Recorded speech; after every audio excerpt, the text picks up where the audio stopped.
Hello there, manic.mercurian here, and in this video I'm going to be talking about how I read birth charts. I've been reading birth charts for many years. Of those years, I've been reading birth charts professionally for, I believe, the last 3 years.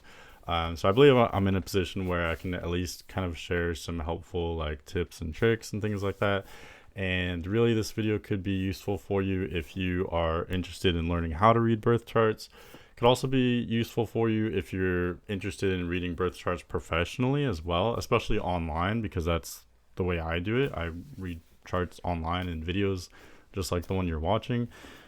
And then lastly, it could be helpful as well if you are interested in getting a reading from me. This will just provide information on kind of what to expect, I guess. I do sometimes post my chart readings publicly, not all the time. Usually I don't actually. So any of you who have watched those before, you'll already kind of know the drill. But anyone else, if you're new to me, new to my channel, hello, welcome. This is kind of part of what I do for a living. And I did want to say as well, so if you are interested in learning how to read charts, I'm definitely not promising that just by watching this video, you're not necessarily going to know exactly how to read a chart. If you're going from a place of not knowing much about astrology, this video isn't going to tell you all you need to know to read charts. However, if you are interested in reading charts, I do have some helpful tidbits maybe. Basically, the way I did it, my intention from the beginning was not necessarily on, how do I learn how to read a birth chart? How do I do this professionally? That is where I am now, but that wasn't necessarily my intention. Basically, I didn't intend to read charts. What I did was I just learned about astrology. And once you learn about astrology, you'll naturally know how to read charts, basically. And it is a lot of information, but it comes down to 4 basic principles. And I'll give you them in the order that I learned them. First, that would be the signs themselves. You could start out learning sun sign astrology. That's how many people tend to, start to learn about astrology. That's really great for just getting familiar with the 12 signs and those archetypes. Secondly, for me, was the planets. I know some people learn about houses next, but I learned signs and then planets. Once you're familiar with the signs, the planets, I think, are a kind of natural concept to learn. The planets are kind of like characters within themselves. They have, archetypes kind of like the signs in a way, but the planets, of course, behave a little bit differently in each sign. Third out of the 4 would be houses. That one took a long time for me to wrap my head around. I'm not going to lie. It took me a couple years. I just did not understand houses for the longest time. But houses definitely are important. They're going to give you, a lot more richness to your chart readings. And the one thing about that I will mention is that in modern astrology, in modern Western astrology, it's really popular to just say that the houses equal the signs, or the houses have parallels to the signs. And I would be lying if I said that the houses didn't have any parallels to the signs. However, I do think it's an injustice. I think it's oversimplified to say that, first house is basically the same as Aries, second house is the same as Taurus, so on and so forth. There are some major similarities there that we can see, but there are some key differences as well. I think one of the main flaws in that whole kind of way of thinking is once you get, let's say someone who has Libra rising, and their houses are generally opposite of the signs that they're supposed to parallel. That can be very confusing if you're only approaching it from a houses equals signs perspective. So for example, if they have sun in 12th house Virgo, that may be very difficult, to say that they. Basically, I do want to encourage you to learn about the houses independently, as independent concepts from the signs. That's all I'll say. Last thing on that is that it is really important when you have planets around the ascendant, around the descendant, around the midheaven, or the IC. Those are important points. Anyway, I don't want to get too lost in that, but basically so far we've got signs, planets, houses, and then lastly would be the angles or the aspects. A really vivid way to see that would be through the lunar phases. The moon kind of gives you a very clear picture of what an angle kind of looks like, so to speak. And you can see you can kind of feel or experience or learn about the moon's energies. What is it like when the moon squares the sun? It's a quarter moon. A full moon is when the moon opposes the sun. But learning about those angles as well gives you another layer to read charts. But basically, my point is by learning these four concepts, that's what's going to allow you to read charts. Once you learn those four concepts, you'll naturally know how to read these charts. Of course, you'll have to know the glyphs, but I feel like those are relatively simple when it comes to like all the other information you need to know. Okay, but yeah, so I'm just going to answer a few kind of generic questions first to give some kind of background information, and then I'll go through the way I read birth charts, and I'll go through kind of like my typical format because I do have a certain kind of standardized way I go about it. So one question is, how did I learn astrology? So I just want to answer that to say, like, where is this information coming from?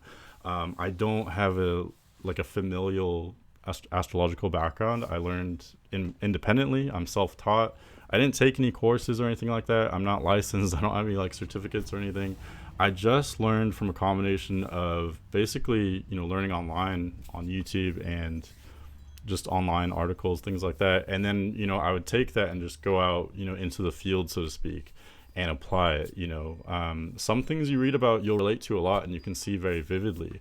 But other concepts, I kind of disagreed with, and I saw my own patterns and made my own observations. So I would really encourage you to do that. Read online or read books if that's what you prefer. Maybe watch YouTube videos, but whatever it is, apply that to yourself. Especially like the more people you can get their birth information and read their charts, the more data points you'll kind of have in your mind, and then you can form your own observations through those patterns. Okay, but that's basically how I learned, and that's how I continue to learn as well. Third question is, are these readings psychic? I get that question a lot. And that question, the short answer would be no, but it's not necessarily that simple. I do have a lot of clients who they say that they feel that my readings were psychic. They feel like I was channeling or something like that. And I think astrology can definitely be kind of a gateway or like a window to these types of things. But you don't necessarily have to have like full-blown psychic abilities, so to speak, to do astrology or to give readings or things like that. My approach to it is, it's not psychic in nature. It's not fundamentally psychic. Let's put it that way. Does it kind of open up psychic outlets in my mind, when I'm speaking or when I'm analyzing things? Maybe. It probably does. But don't think that you have to be like special or you have to be like clairvoyant or something to do these types of things. All you have to do is, at least the way I approached it is, all you have to do is kind of learn this information and be able to integrate information and see patterns and articulate that. I do think though that like once you start seeing the patterns and connecting things, I think that's what kind of opens up into this intuition. Because something that we'll cover later is that there's this thing, I've heard people call it cookbook astrology, where like you're just looking at each placement individually. Like in the chart I'm about to look at, we can look at moon in Gemini, rising in Gemini, sun in Virgo. We can look at these things independently, but the area, how do I put this? Like chart reading really gets the most interesting and the most valuable when you start to see patterns between multiple placements, and when you kind of start to like view the whole thing as kind of a story. And all of this you'll kind of just do naturally. I would really encourage you to first learn about each individual placement. Like if you're looking at your birth chart, for example, I don't think it's necessarily the worst thing in the world to do like what they call cookbook astrology. Look at each placement individually, kind of understand each of those concepts independently, and then you'll kind of naturally learn how to combine the different patterns and see patterns between these concepts within your own chart or within other charts that you're reading, basically. But yeah, are these psychic readings? Yes and no. It's kind of more complicated than that. Everyone's psychic to some extent, but is my approach fundamentally psychic? No, I wouldn't say it is.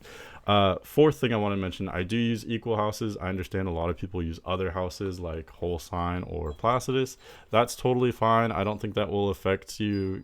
Even if you have a different whole sign belief, I think you can still get, a rewarding or a worthwhile reading from me.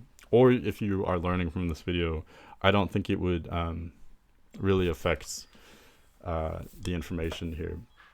Honestly, I sometimes kind of blur the houses a little bit. I think the sign cusps are much more distinct than the house cusps. That's my personal belief. And then the last thing I want to mention before we actually get into, talking about how I read charts is my personal format. So when I started out reading charts, I started out doing it just for free or for donation. And initially there was no structure. I kind of just looked at the chart and I kind of just read, I talked about whatever I wanted to talk about in whatever order I wanted to talk about. And my readings were much shorter than they are now. Now they run usually about an hour long, give or take, sometimes shorter, sometimes longer. But back then they were like 20, 30 minutes long. And like I said, I kind of just talked about whatever I wanted to talk about. There was no structure. But over time, doing readings over and over and over again, basically a kind of formula or structure developed organically for me. And I found that, I could see patterns in my own readings where, eventually I could see that, I'd start out talking about certain things and then I'd move on to other certain things.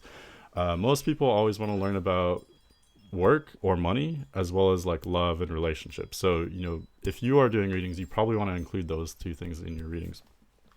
But let's talk about what my format is. So I do tend to divide my readings into chapters. In the first chapter, the first one is just kind of like an introduction. I talk about general themes in the chart. I'll usually focus on the sun, moon, and the inner planets, as well as the ascendants. So that would be sun, moon, Venus, Mars, and Mercury, as well as the ascendants. And, these give you a lot of information just on the general personality, the general themes that someone is experiencing. Can you predict their free will? Of course not. They can choose to do whatever they want.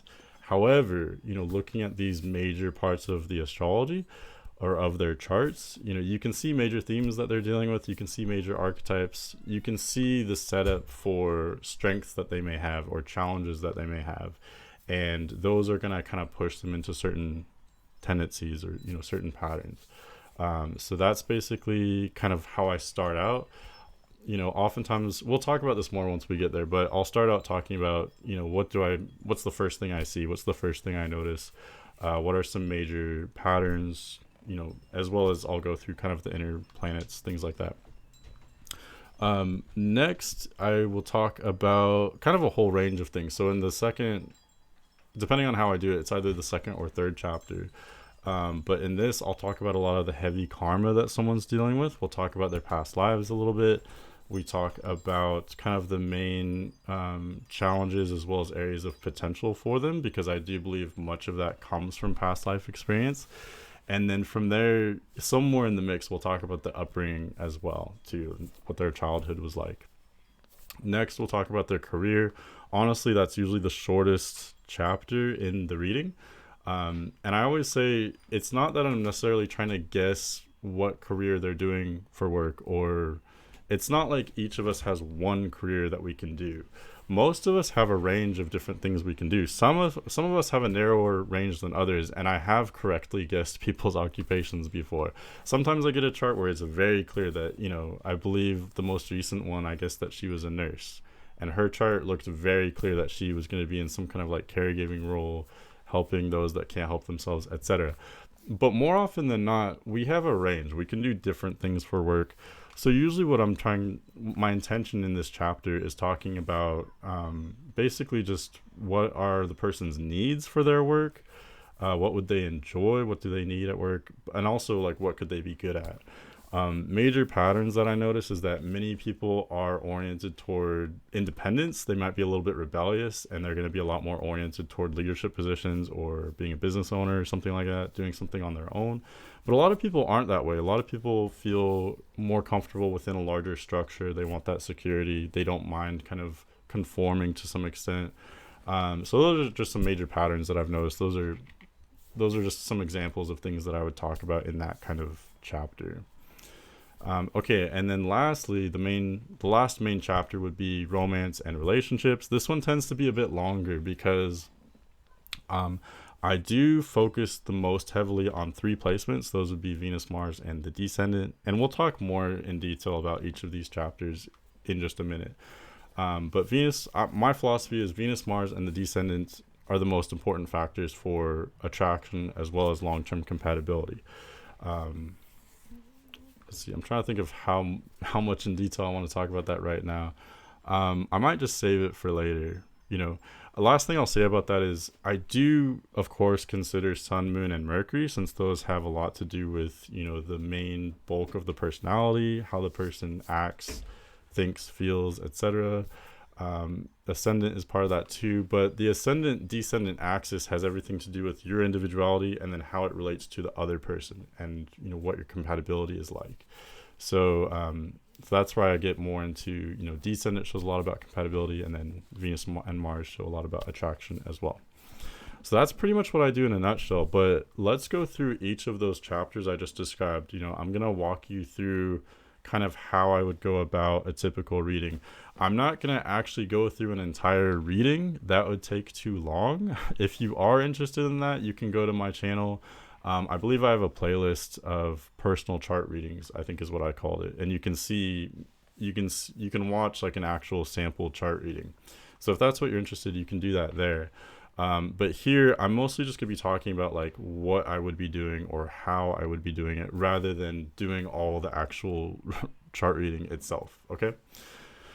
Okay, so let's do it. So let's say I'd be reading this chart. So like I said, in the first chapter, I may or may not have an introduction chapter. It just kind of depends.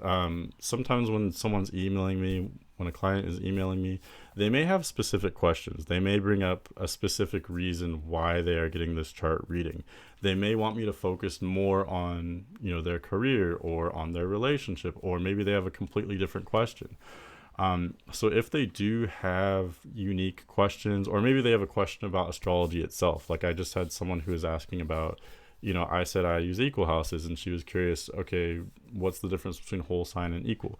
You know, so whatever their specific questions or interests are, if they do have any, the first kind of introduction chapter I would use to kind of just address any questions or address anything they said in their email that I felt like I should be addressing. Or if there's any other kind of like background information I want to address before the actual chart reading. Oftentimes though, probably more times than not, people just ask for a birth chart reading and they are fine with my kind of general format.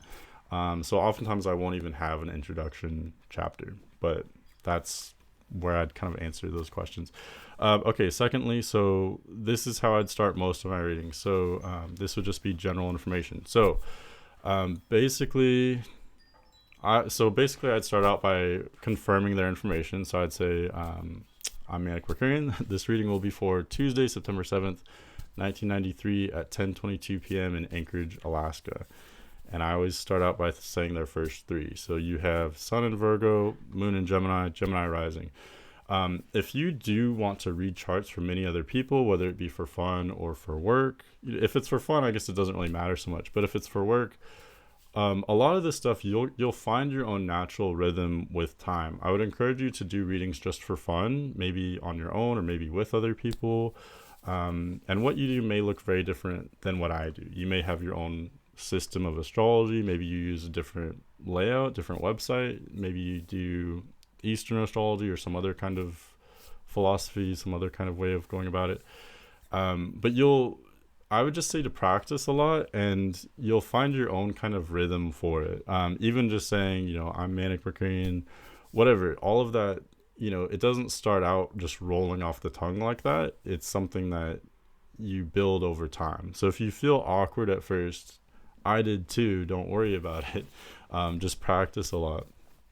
So the way I do it, like I said, I read their birth information, confirm that, just for the sake of being very thorough. I have gotten it wrong before, which is very embarrassing. So always double check your information to make sure it's correct.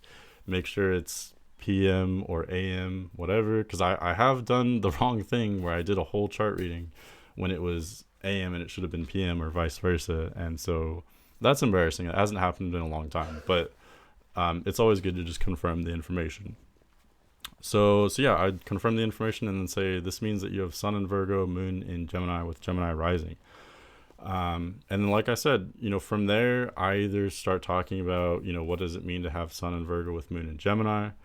It's a very logical combination. both, you can also look to patterns though as well. Both the sun and moon are ruled by Mercury.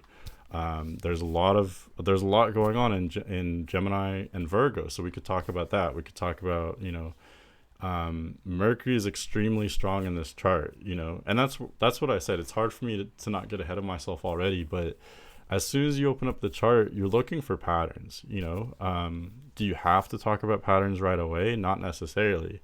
You could just start talking about sun in Virgo. What does that mean? Moon in Gemini. What does that mean?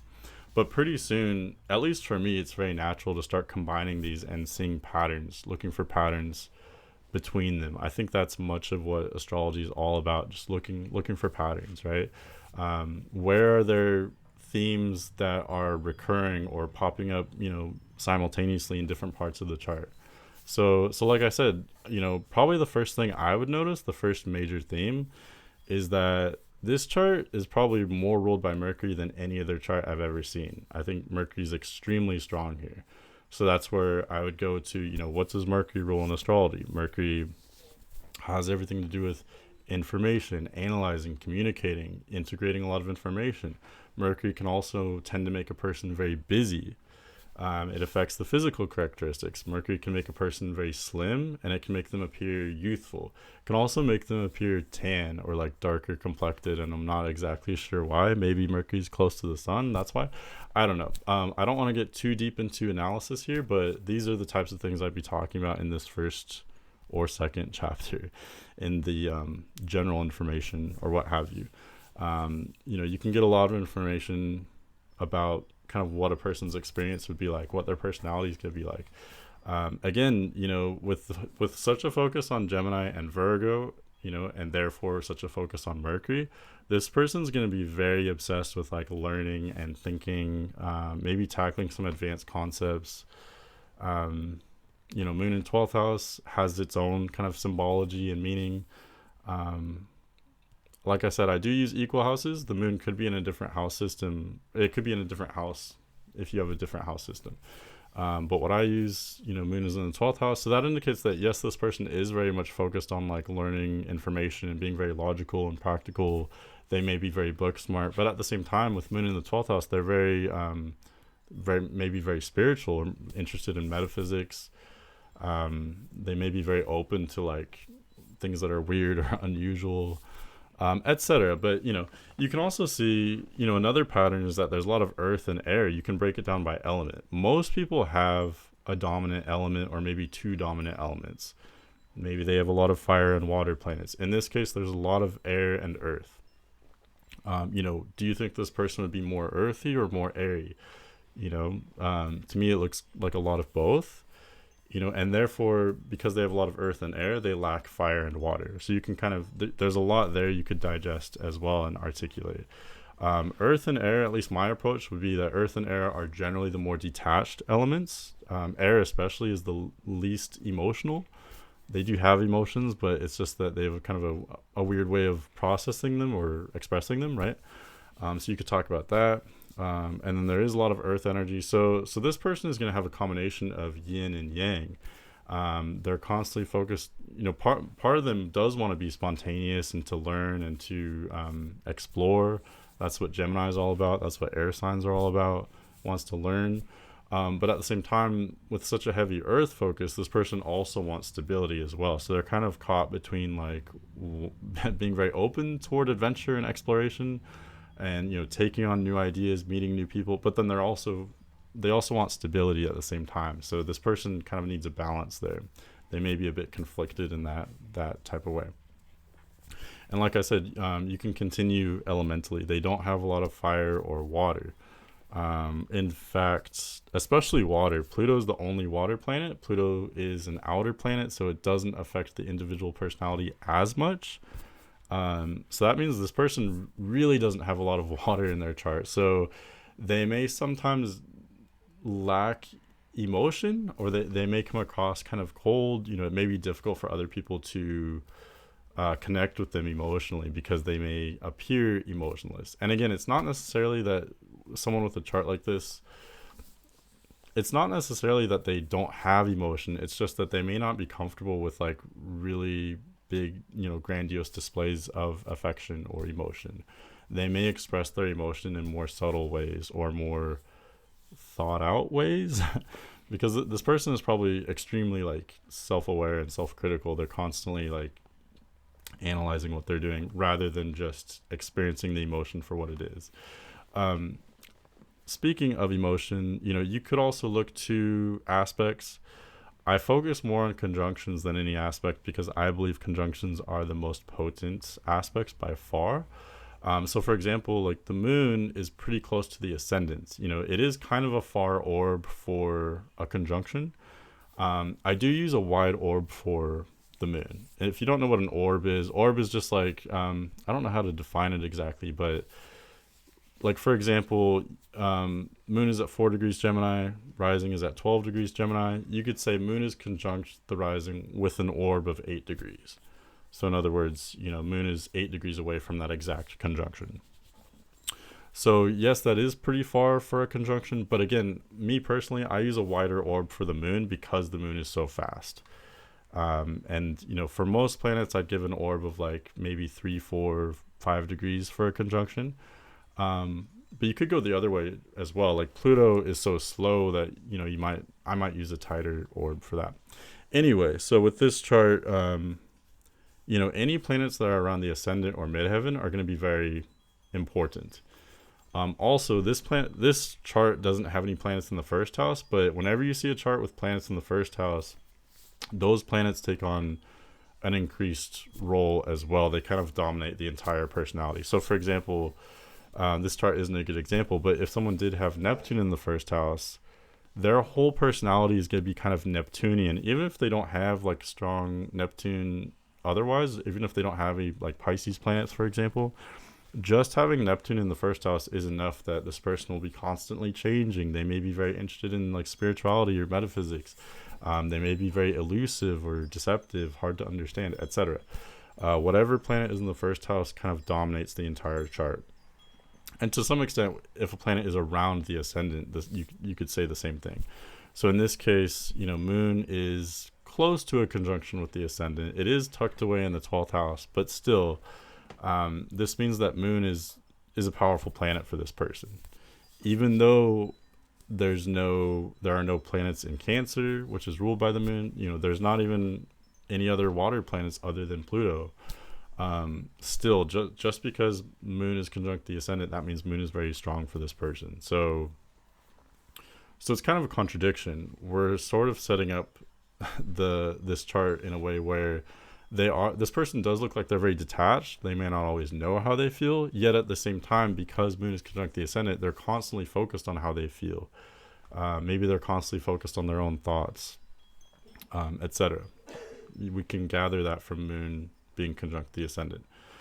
Other than that, that's pretty much what I'd cover in the general information. Like I said, it would be longer. I would talk a lot more about these types of concepts. But that's pretty much what I'd cover. Sometimes I go through this entire chapter without hardly leaving maybe 1 or 2 signs. Like in this chart, for example, most of the major activity is going on in Gemini and Virgo. So I could easily talk for like maybe 20 minutes just about what's going on in Gemini and Virgo for this person. That wouldn't be unusual for me to do in a reading. Especially, they even have South Node in Gemini as well. And South Node is a position that's often overlooked. It's not even indicated on this chart, but we know where it is because North Node is at 6 degrees Sagittarius. South Node is exactly opposite. So it's going to be at 6 degrees Gemini, conjunct the moon in the 12th house. So you could even go on a tangent about that. You could say, with moon conjunct the South Node in 12th house Gemini, this person's going to be very interested in learning about the world, but they're going to do so in a detached kind of way. They may be alone a lot, alone with their own thoughts, maybe learning about the world through like books or maybe online, but it's going to be a lot less natural for them to be learning about the world hands-on. I've heard it described as like, this person would be more like the astronomer rather than being the astronaut. Okay. But in the next chapter, we'll talk about, challenges, potential, and that's where, let's actually do that now. So, hope I covered everything. I know I said that I would go through all the inner planets in the first chapter, but I sometimes I'll do that, sometimes I won't. I don't always focus as much on Venus and Mars in the first chapter. I talk about those a lot more in the last part of the reading with relationships. You could talk a little bit about how, Venus and Mars do affect the appearance a little bit. Mars has to do with, someone's ambitions, things like that. But everything, I do try to keep my readings like separated into chapters for the client's convenience. So, I don't want to try to talk about anything like romantic related because I want to keep that in that appropriate chapter. So that's why I sometimes don't talk about Venus and Mars as much. But you could talk, though, about, Mars is in detriment for this person. So I have a whole spiel about, things I've observed with Mars in detriment in Libra. This person may be kind of slow to react. They may not naturally do well with like confrontation or crisis situations or any situations that require like immediate action. With Mars and Libra, it indicates this person might be a lot more strategic in nature. They may actually get more logical in critical situations, and they may have delayed reactions to stressful situations, things like that. And I can go on and on about how that in itself is a strength as well as a challenge. It's and that's really my philosophy with most placements in astrology. There are, of course, certain placements that are more objectively difficult than others, but generally speaking, pretty much every placement or every trait, every archetype, every pattern comes with strengths as well as challenges. So, for example, the more well-rounded a chart is, the more well-rounded someone will be. They won't have really intense strengths or weaknesses, generally speaking. But the more extreme a chart is, the more extreme their potential skills will be, the more extreme their challenges will be. So, for example, we can see these planets in this chart are pretty spread out, so to speak. However, this chart is still kind of extreme in the sense that there's such a focus on Mercury, right? I said, I've read many, many charts. I would say this chart is more ruled by Mercury than any other chart. Mercury rules over the moon, the south node, the ascendant, the sun, and itself. Mercury's exalted and in domicile in Virgo here. So, just that alone, there's going to be huge strengths that come with that extremeness of, I don't know if that's a word, but of that Mercury dominance, right? There's going to be huge strengths, but there's also going to be huge challenges as well. And so you can talk about, you can look at it that way, because oftentimes people do ask, is this good or bad? That's the first question that they ask, just to kind of get a feel for something. So you can approach it that way and just talk about, it's good in these ways, but it's bad in these other ways. Having so much Mercury, this person's probably really excellent at, learning concepts, seeing patterns in things, accumulating information, integrating information, digesting information. They're probably extremely adaptable as well. But all those traits come with the downsides of, they're probably overthinking everything. Maybe that's not always useful. This person can drive themselves crazy, like analyzing everything, and it may take some time to get used to that. What else? I think also, this is something I was just talking about in a reading earlier, but when you become a little bit too detached and you're learning so much, that can be great. But I think learning just for the sake of learning, we can often lack direction. If there's no feeling in it, there's no passion, that can be a challenge as well. What's the point of it all? Where are we going? What's the intention? So anyways, there's those huge strengths as well as those pitfalls that come from those themes that we've established. Same with, having so much earth and air. Maybe you're great at learning, you're great with information, but it may be difficult for others to relate to you. It may be difficult for you to be in touch with your own emotions, things like that. So you can look at it that way, I guess. Okay. In the next chapter, like I said, the next chapter is a little bit all over the place, but I start out talking about the South Node because I give just a little bit of insight on the past lives. And then, like I said, from there, I relate the past life experience to, what are your tendencies in this life? What are your challenges as well as your potential? So in this case, I really just look to the South Node for past lives. There are other astrologers that are much more adept at talking about past lives than I am. or you can also go to psychics for that. But really, all I can see is, the South Node does indicate some degree on past life information, and I have had this validated by people who have gone to psychics, who told me after the reading that they may have gotten more specific information from the psychic than what I gave them, but in every account that I've heard, it completely fit with the narrative that I gave. So in this case, South Node in 12th house Gemini conjunct the moon. The first thing I want to give, that's just a little side note, that this doesn't apply to most readings, but whenever someone has major placements, like in this case the moon and the ascendant close to the South Node, or especially conjunct the South Node, that means that their past life was very extreme, that they may have had, shit may have really hit the fan in a past life. They may have been someone really notable, someone like historically known in astrology, or in history, I mean. They may have been like an inventor. They may have been someone who, they don't have to have been famous necessarily, but they may have been someone who was extremely good at something, or who did something like extremely bad. There was some kind of extremeness. There's that word again. So in this case, having South Node in 12th house Gemini conjunct the moon and the ascendant, my take on this would be that in another life, maybe in multiple past lives, this person kind of overdid the Gemini themes. Just give me one moment.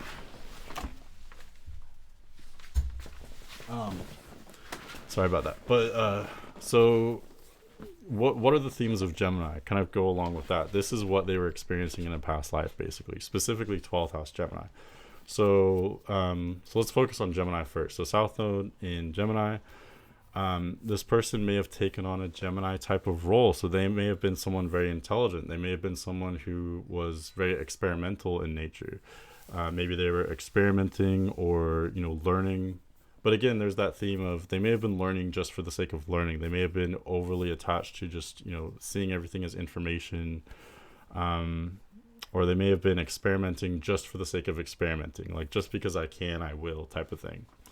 Also, other issues that Gemini deals with is they may have been kind of talking, too much. They may have been sharing information, not considering like the consequences there. I know all of this sounds kind of very critical, so I hope it doesn't sound too critical.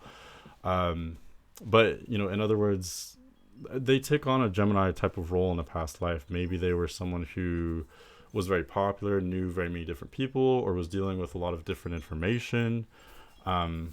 What else? Specifically, it is 12th house Gemini, so 12th house implies that they were kind of on their own. They may have been very reclusive. So in a past life, again, like they were maybe learning a lot. Maybe they're very intelligent, but they were completely isolated. They were on their own.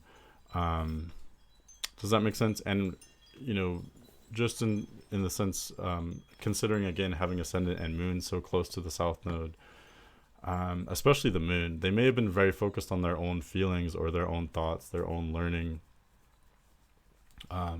rather than like considering the long-term consequences of something. That's something that often happens with moon energy as well as Gemini energy.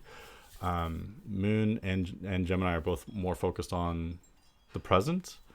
They don't always consider the long-term consequences of things. Gemini is very curious. So in a past life, this person may have been extremely curious, wanting to learn about everything. But again, they weren't considering like, what is the long-term effect of if I learn this information, or if I teach this information to other people, what is the effect of that? If I do some kind of experiment, what would the outcome be? So I know that was a little bit vague. I feel like I'm usually a little bit more well-spoken with talking about past lives. But that's what I would see. This person's past lives do look particularly notable. And so the past lives, that we can see, the information we can see on past lives from the South Node says a lot also about innate tendencies that a person has, especially in their youth, as well as like things that they'll naturally be good at and things that they'll naturally find challenging. So for this person, this one's a little bit complicated, honestly, but with South Node and Gemini, again, having, especially the combination of Gemini in the 12th house, this person's naturally going to take on the role of being the astronomer. You know, they're going to want to learn about everything, but they're going to do so in a detached, kind of like um, distant type of way, detached, like disconnected type of way. And that's where you can kind of start to talk about the South Node and the North Node. And that, you know, it brings the conversation from just talking about the past life experiences to talking about innate strengths as well as challenges in this life, and then where's the potential, like where's this soul going, what is the point of this life. And I have the philosophy of, you know, it would be a waste not to utilize those strengths that you cultivated in past lives. So for example, South Node in Gemini, this person's probably very good at, you know, understanding human psychology and you know, integrating a lot of information very quickly. So I'm not saying to run away from those things. Those are strengths. Use those in this life. That is excellent. But the thing though is that this requires balance, and that's where you get into the North Node. South Node and North Node are always exactly opposite. They oppose each other. They are two sides of the same coin. Yes, you may be more oriented toward kind of acting like Gemini, you know, being very adaptable and learning a lot. But the more you delve into that, the more uncomfortable you'll be on a soul level. Like I was saying, it would be a waste not to utilize those strengths that you've built in past lives, but it would also be a waste to completely just go with those and not branch out, not learning anything new. You know, if you're just repeating what you've done in past lives, then kind of what's the point of it all, right? So that's at least my philosophy. So that's where I kind of always give some kind of message about balance, you know, balancing the South Node and the North Node. South Node represents your past lives, what you're naturally oriented to. North Node is the opposite of that. It's something that you're going to be less innately comfortable with. It is probably outside of your comfort zone. But North Node shows, you know, where you have potential, where you're going to learn and grow the most. So for this person, what I keep trying to get to is they're going to be naturally more oriented toward learning about everything in a more detached, disconnected way. But I think this would be the most rewarding for them if they balance that with, you know, North Node in 6th house Virgo, which is all about go out into the actual world, be the astronaut, you know, experience what you're learning about hands on. You know, don't just read about a place and read about all the statistics and read about, you know, what's the climate like there, you know, what's the history of the place. You know, that will only get you so far. You know, this person will learn in their life at some point, you know, how to go to that place, experience it, you know, like learning all about China and memorizing all the statistics. That's a completely different experience than actually going there and having had visited or maybe even lived there yourself. Does that make sense? So I didn't mean to talk so much about that, but that's basically how I would approach their nodal axis, their past life history, their challenges, potential. And I always say, you know, continue to be adaptable and focus on spirituality, learning. That's great, but also balance that with physical experiences, physical activities, as well as, you know, maybe using these things to take on some kind of service or helping kind of role, because that's what the 6th house is often about. You know, all the information that you are gathering is great, but what is the point of it all if there's no feeling behind it? Sagittarius, you know, where's the passion? Where's the value? You know, what are the ethics of it? That's what needs to come into the equation, and that's what may have been lost or absent in past lives. You may have been learning just for the sake of learning, experimenting just for the sake of experimenting, without pondering the ethics of what you were doing, the value of the information you were learning, you know. And I think this often happens. This is a Gemini Sagittarius archetype, where when you gather a lot of information, Gemini, eventually there's kind of a weight to it. There's a responsibility. We have the need to give back. So you can either use that information to help other people, or maybe, you know, teach other people, pass it on. But that's where there's that bleed through between Gemini and Sagittarius. So that's, in short, again, I didn't mean to talk so much about that, but that's much about what this person will be experiencing with their challenges, with their potential. And again, it's a really big deal for this person because they have moon and ascendant near the South Node. This may be very difficult for them. It may take them more time to kind of figure out. The opposite is true. If you have major placements like the moon ascendant, or maybe the sun, if you have major placements near the north node, it tends to make this evolution a lot easier. You may have been a little bit more well balanced in your past life, or well rounded. But again, if you have, like this chart, if you have moon and ascendant near the south node, your past life may have been a little bit more extreme. Okay, anyway, so enough about that. You can see how you can get a lot of information just from like the south node and the north node and whatever is around there. But anyway, in this chapter, usually from there, I can go one of two directions. I can either start talking about the upbringing, or continue to talk about karma, challenges, and potential. For the latter option, I usually bring up Saturn. And Saturn has a lot in common with the nodes. Both have to do with karma, both have to do with challenges, both have to do with potential. And again, this is an area where you can look to see for patterns between the two. What is Saturn saying that this person is maybe dealing with? Wherever Saturn is in their chart, I'll try to briefly talk about my philosophy on Saturn. Wherever Saturn is in the chart, for anyone, it represents an area of life that was particularly challenging, especially at a young age. Wherever Saturn is, it represents a part of your life that you do not inherit anything.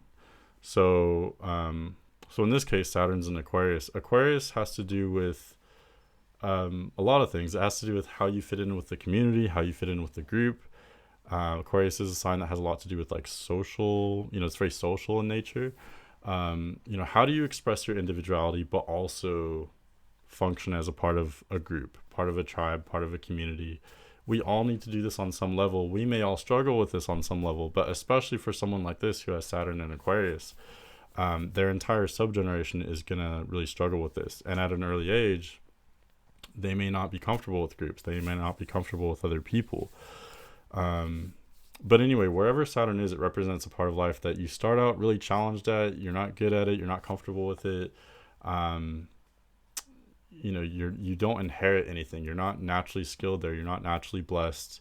You're not just, like, for example, if this person has Saturn in Aquarius, they're not just going to be given like a prominent role in society, for example. Or if they have Saturn in Aries, it's their whole, Aries has to do with the self and the identity. So they're going to have a really challenged view of the self. They're not going to know themselves, how to express themselves, etc.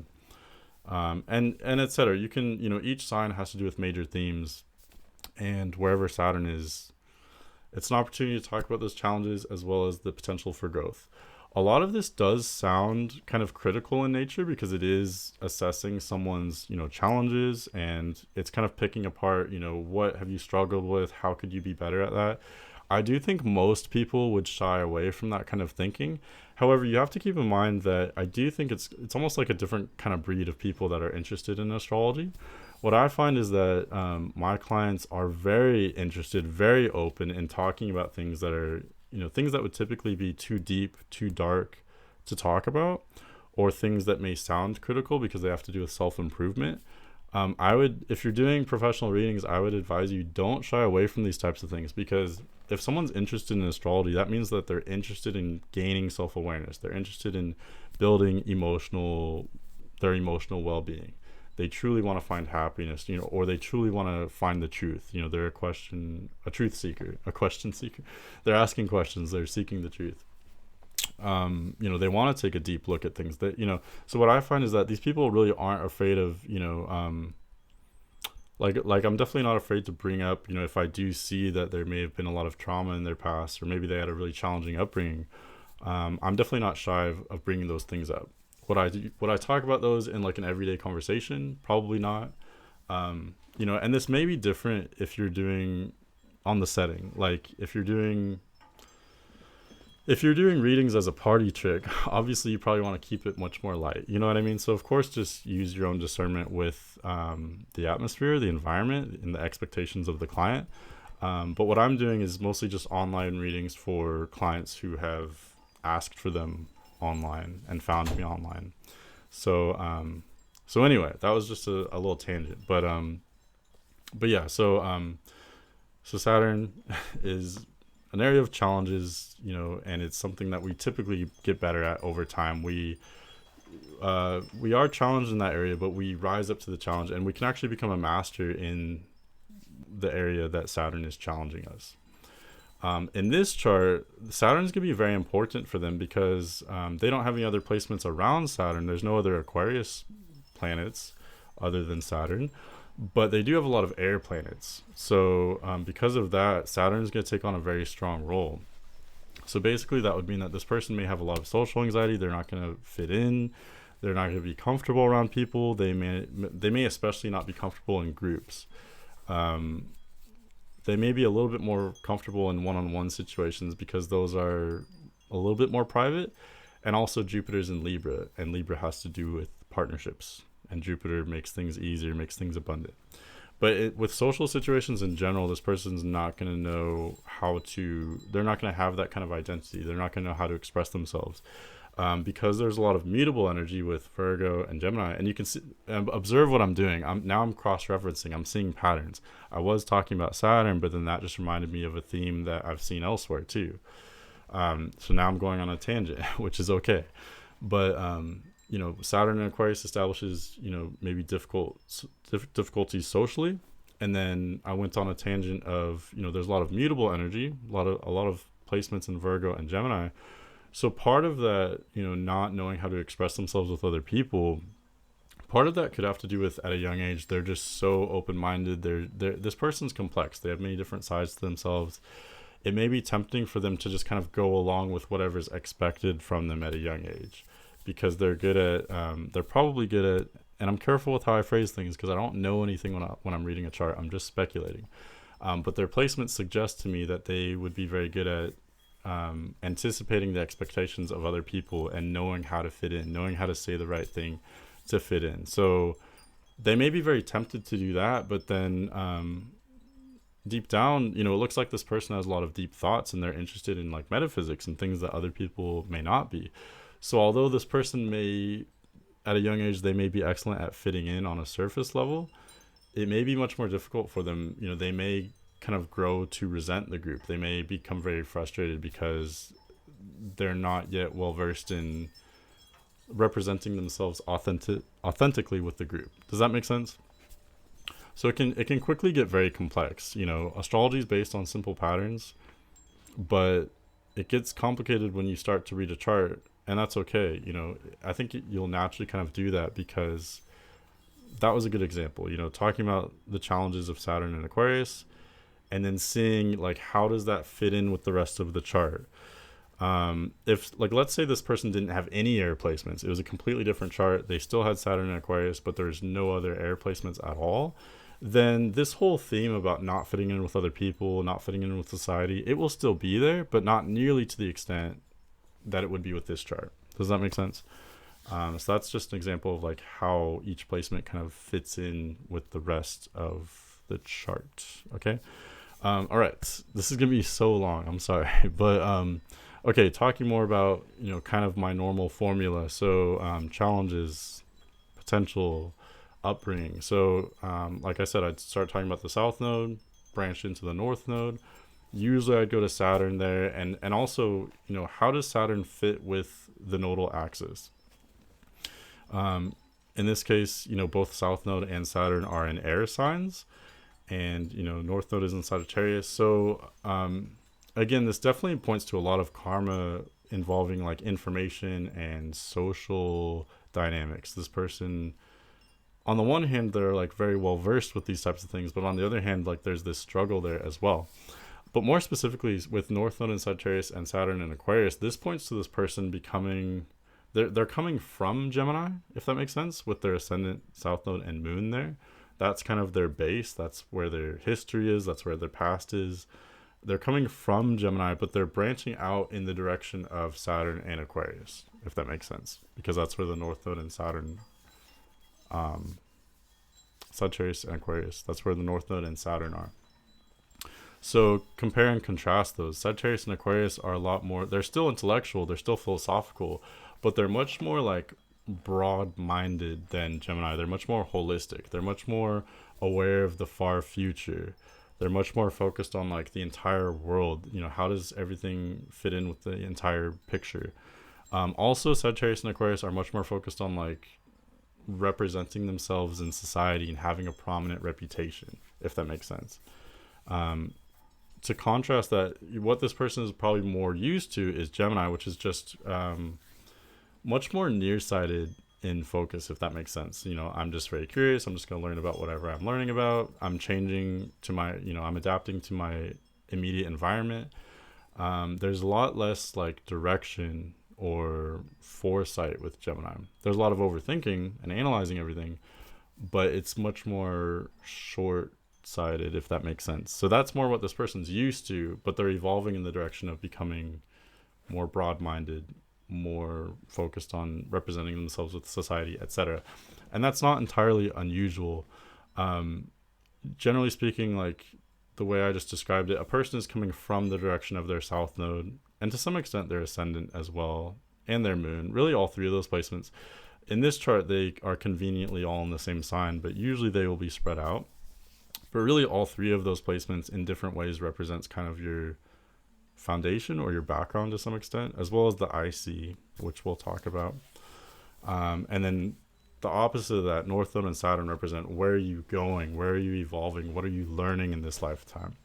So you can notice, compare and contrast the two to see, like, it could be the other way around. Some people are really great with like representing themselves in society, and like for celebrities charts I've looked at, for example, maybe they're really great when it comes to their career and their reputation, and that's like flawless, that's their comfort zone. It may be a lot more difficult for them to have a home life, to come back home and to have intimate relationships, to have a family, So everyone has an area of where they're very familiar, they're really good at that, and they've got a different area where they're learning in that direction. And it may be like one area that a person is really focusing on in this life, or it could be multiple different things. I don't know. So for example, in this reading, in this chart, this person is really heavily coming from one area, I would say, from this whole intellectual focus of Gemini, and they're branching out in the direction of having a purpose, having meaning with Sagittarius, and also working with other people with Aquarius. Last thing I'll say about that is there's this potential for them to be a leader of the group, because wherever you have Saturn, that shows potential where you can actually be a leader, especially later in life, like maybe 30s, but especially like 40s, 50s, 60s and beyond. Because wherever you have Saturn, like you've gone through the struggles on your own, and there's a lot of value in that experience. Yes, that is very difficult. Sometimes even traumatically so. Sometimes, I feel bad for people depending on their placements. But again, there's huge potential there where Saturn is. So this person may start out socially awkward, not knowing their place in society. They may eventually have the potential of leading a group or being a leader in thought or leader of people in some kind of way. Okay, so that's pretty much all I would say about this. Video is going to be way longer than what I intended, but that's pretty much all I would say about their past lives, their challenges, their potential. Talking about their upbringing, I do have a few different mechanisms that I would use. I mostly look to the South Node and the IC. You may not be familiar with those. We've already talked a lot about the South Node. Like I said, South Node has to do with past lives, but it also has to do with what you're like as a kid, kind of. And that's not a coincidence. You bring that past life energy into this life. That's the philosophy that I employ. So, and I would just look for patterns between the South Node and the IC, and those will kind of tell you what this person was like as a kid. So, for example, IC is this little black, I can't point, I don't have my pointer working. It's this little black triangle that's typically at the bottom of the chart. This person was born very far north, so theirs is a little lopsided. But they have their IC in Cancer. It's exactly opposite the midheaven, which is in Capricorn. So the IC represents, this is going to be so long. The IC represents like the foundation, the past, as well as, like I said, it represents what the person was like as a kid. With IC in Cancer, it's very surprising. This person may have actually been very emotional and very sensitive as a child, maybe even like kind of clairvoyant or kind of psychic. Some charts I read, it looks like they're very much the same person as a kid as they are as an adult. They may have had a lot of similar themes. But I feel like just as many charts are the opposite. They may have been very different as a kid. So in this example, South Node is in Gemini, so that shows that they were probably very intelligent as a kid, very interested in learning, and that has probably stayed the same as an adult. They are very much interested in learning, so that's the same. But again, I think probably the biggest difference would be with South Node in Cancer. They were probably very emotional. That's very different than how most of the other placements are. As an adult, they are probably not nearly as emotional or sensitive. They probably were a lot more emotional as a kid. Also with IC and Cancer, they may have been very close to their mother. That's pretty simple. IC is, your past, your childhood. Cancer represents the mother. I can see certain indications that the mother and father may have been more or less active in the child's upbringing. This is probably the part of the reading that I am least confident about. It is speculation. I'm still usually right, but it is kind of speculation. So anyway, IC and South Node give you a general picture of the childhood and the upbringing. If these are like in more difficult signs, obviously their childhoods could be more difficult, as well as the moon. Moon can also give you an idea of what their childhood was like. I find especially moon in Capricorn, like those people consistently have very difficult childhoods where they gain a lot of responsibility very early in life. They start working early. They start taking care of themselves early. So there's certain tidbits like that I have picked up over the years. I've also picked up like if they have a lot of fire in their chart or Scorpio. What else? Mostly those, or maybe Capricorn or Aquarius to some extent, but especially fire signs. If they have a lot of fire signs, they tend to grow up very quickly. At a young age, they may have been associating themselves with older kids or maybe even adults. They grow up very quickly, but usually there's a lot of really intense trauma as well if you have a lot of fire signs in your chart. Okay, but anyway, so South Node and IC will tell you about the childhood a little bit. I also look at the angle that the sun and the moon make to each other. So in this case, with moon in Gemini, sun in Virgo, they square each other. And so whenever the sun and the moon make kind of like an adverse aspect to each other, so that'd be a square or an opposition, or maybe a semi-sextile to some extent, that would indicate the parents were very different from one another. They had different parenting styles. Sun often is said to represent the father, moon is said to represent the mother. So you can get some information from that as well. You can also look to what houses are the sun and the moon in. If it's a house that makes a direct aspect, a strong angle with the ascendant and or the first house, then the parents symbolized by that planet will have a stronger relationship with the child. So I don't know this chart isn't like a great example for that. For example, like if they had sun and moon in the 10th house is a very prominent house that forms a direct connection with the first house and the ascendant. So that would mean that both parents were probably very present. There's many other tidbits I've picked up. Like 10th house is another example where, let's say they're born at noon and, the sun is in the 10th house, where it often would be at noon or around noon. That indicates the sun represents the father. The father was very present. The father was, up above, so to speak. And the opposite would be true for the 4th house. 4th house is kind of the bottom of the chart. In this case, sun represents the father. Sun is in the 4th house. That would indicate an absent father. And I'm very careful in talking about this. Yes, I said people are open toward things that are normally sensitive subjects. But especially when it comes to like upbringing, certain trauma may have happened with one or both parents. They may have lost one or both parents. I am very careful with what I say, and sometimes I'll be very transparent and say this is just speculation. If it is something that's very traumatic in nature, like a recent person I read a chart for had Mars opposing Saturn, which is a sign indicating violence with the father, maybe a violent father or maybe a violent accident that happened to the father. So I'm very careful to say, I don't wish this to be true. Hopefully I'm wrong, but I do want to be, transparent and talk about that likelihood or that pattern, that possibility. But yeah, in this case, only main pattern I would see is sun is in the 4th house, which indicates an absent father. Saturn retrograde also indicates an absent father. I believe Saturn's retrograde for about 40% of people, so that is a pretty significant amount.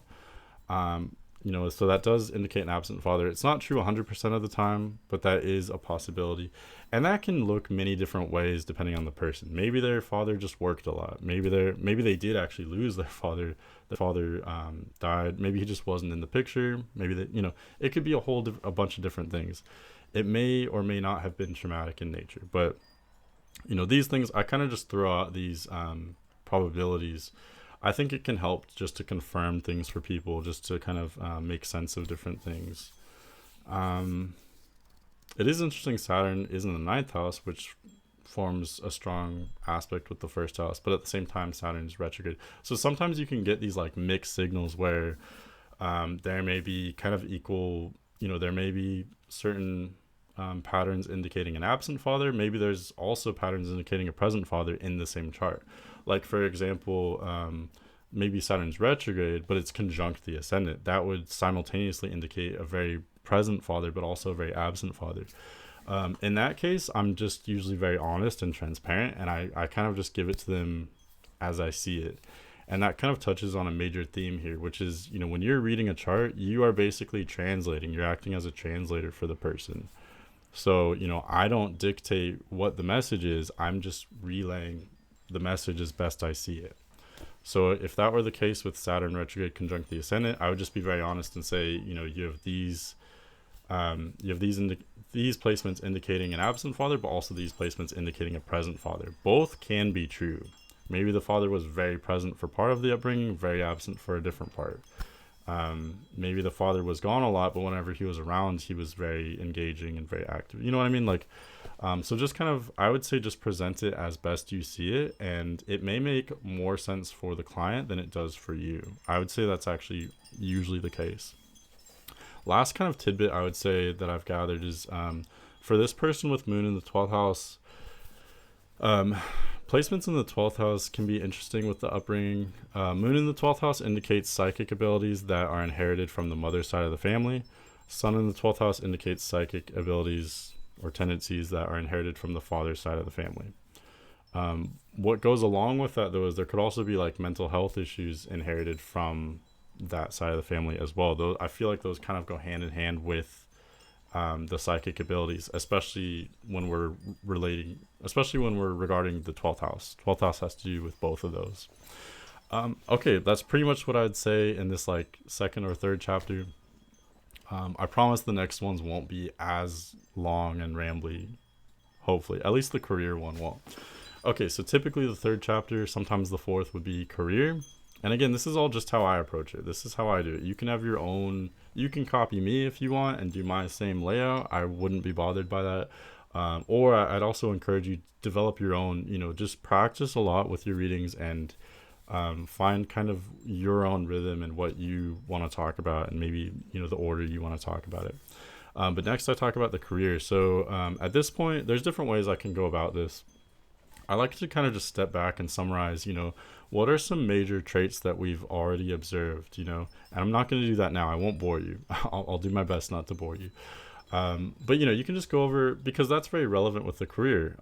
What is this person's personality like? What are their strengths? Do those have to translate into the career that they do? No, of course not. Not everyone does what they love for their career, but oftentimes that can be a part of it. So for example, this person is obviously very much involved with like information and learning. That could be part of the career. So you can kind of speculate on like the different careers that would utilize those strengths or be compatible with those tendencies.